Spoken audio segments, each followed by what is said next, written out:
500টা bike 300 টোটোর র্যালিতে শক্তি প্রদর্শন। রায়দিঘিতে 50,000 ভোটে জয়ের দাবি তাপস মণ্ডলের। আসন্ন 2026 সালের বিধানসভা নির্বাচনকে সামনে রেখে দক্ষিণ চব্বিশ পরগনার রায়দিঘি কেন্দ্রে জমে উঠেছে রাজনৈতিক লড়াই। তারই মাঝে কাশীনগর অঞ্চলে তৃণমূল কংগ্রেস প্রার্থী তাপস মণ্ডলের সমর্থনে অনুষ্ঠিত হল এক বিশাল শক্তি প্রদর্শনী র্যালি। প্রায় 500টি বাইক এবং 300টি টোটো নিয়ে এই বর্ণাঢ্য মিছিল ঘিরে এলাকা জুড়ে তৈরি হয় উৎসবের পরিবেশ। র্যালিতে অংশ নেন প্রায় 2000-এরও বেশি কর্মী সমর্থক। কাশীনগরের একাধিক গ্রাম পরিভ্রমণ করে এই মিছিল, যেখানে সর্বত্রই চোখে পড়ে জনতার ভিড় ও উচ্ছ্বাস। এদিন প্রার্থী তাপস মণ্ডল নিজে প্রত্যেক গ্রামে গিয়ে সাধারণ মানুষের সঙ্গে সরাসরি যোগাযোগ করেন। মানুষের সমস্যার কথা শোনার পাশাপাশি রাজ্য সরকারের বিভিন্ন উন্নয়নমূলক প্রকল্পের কথা তুলে ধরেন তিনি। উন্নয়নের ধারাবাহিকতা বজায় রাখার বার্তাও দেন প্রার্থী। কাশীনগরের এই জনসমর্থনে উজ্জীবিত হয়ে তাপস মণ্ডল দাবি করেন, রায়দিঘি কেন্দ্র থেকে আমরা এবার প্রায় 50,000 ভোটের ব্যবধানে জিতব। তার মতেই বিপুল জনসমাগমই প্রমাণ করছে মানুষ উন্নয়নের পক্ষে এবং তৃণমূল কংগ্রেসের উপর তাদের আস্থা অটুট।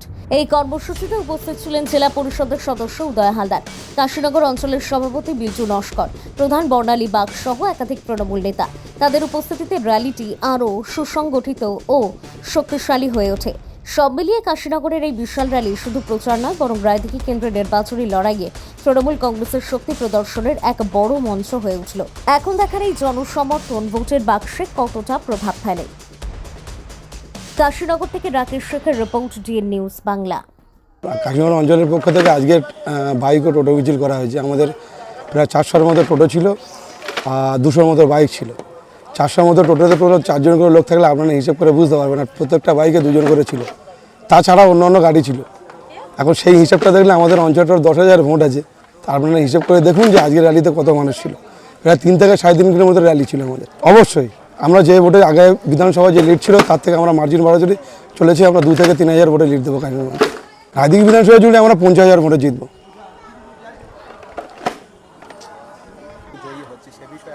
না, বিজেপিরা এখন তো বুঝতে পারছে না। বিজেপির পার মাটি চলে গেছে। আজকের কম বেশি আপনারা সবাই জানেন যে বিজেপিরা সকালের দিকে বিজেপিটা র্যালি ছিল। সেখানে টোটাল 24টা টোটো ছিল, 12টা বাইক ছিল। 24টা টোটোটা শুধু ড্রাইভার ছিল, ড্রাইভার ছাড়া আদার্স কেউ ছিল না, বাইকে একজন করে ছিল। এই র্যালি নিয়ে এই কাশীনগর অঞ্চলে কোনো যেতে যায়। আজকের আপনারা র্যালিতে উপস্থিত ছিলেন, আপনারা সেটা দেখেছেন যে আমাদের র্যালি আর সকালবেলা যেটা বিজেপি একটা র্যালি করে গিয়েছে এখানে, তার র্যালি, তাতে তো প্রমাণ হয়ে গেছে যে মানুষ কার সঙ্গে আছে এবং মানুষ চাইছে মমতাজি সরকার ফিরে আসুক। দেখুন, আজকের আপনারা দেখেছেন যে আমাদের প্রায় 4টে থেকে কাশীনগর অঞ্চলের সভা সুধীরঘাটতে আমাদের বুথ থেকে শুরু হয়েছে। মানুষের সমাগম ছিল প্রায় প্রায় 400 টোটো, প্রায় 500 বাইক, প্রচুর মানুষের সমাগম ছিল। এই কাশীনগর গ্রাম পঞ্চায়েত থেকে যে সমাগম বিধানসভায় নির্বাচনের কতটা দেখুন, আমাদের কাশীনগর গ্রাম পঞ্চায়েত থেকে মিনিমাম আমরা 1.5 থেকে 2,000 লিড দেবো। এটা আমরা টার্গেট রেখেছি। আমাদের যারা বুথ কর্মী, অঞ্চল কমিটি যারা আছে, সবাই মিলে একজোট হয়ে আমাদের প্রার্থী তাপস মণ্ডল আছে পাশে, ওনাকে এখান থেকে বিপুল ভোটে জয়যুক্ত করার প্রতিজ্ঞা নিয়েছে এবং কর্মীরা সেইভাবে আজকের উচ্ছ্বাস উন্মাদনার মধ্য থেকে আজকে যে আমাদের রোড শোটা হলো, সেই রোড শো দেখিয়ে দিল যে মানুষের স্বতঃস্ফূর্ততা, যে তাপস মণ্ডলকে তারা কত ভোটে যেতে হবে সেটা প্রমাণ করে দিয়েছে। কিন্তু বিরোধীদের তরফ থেকে জানানো হচ্ছে কাশীনগর অঞ্চল আমরা লিড দিতে চলেছি, এ প্রসঙ্গে আপনার কি?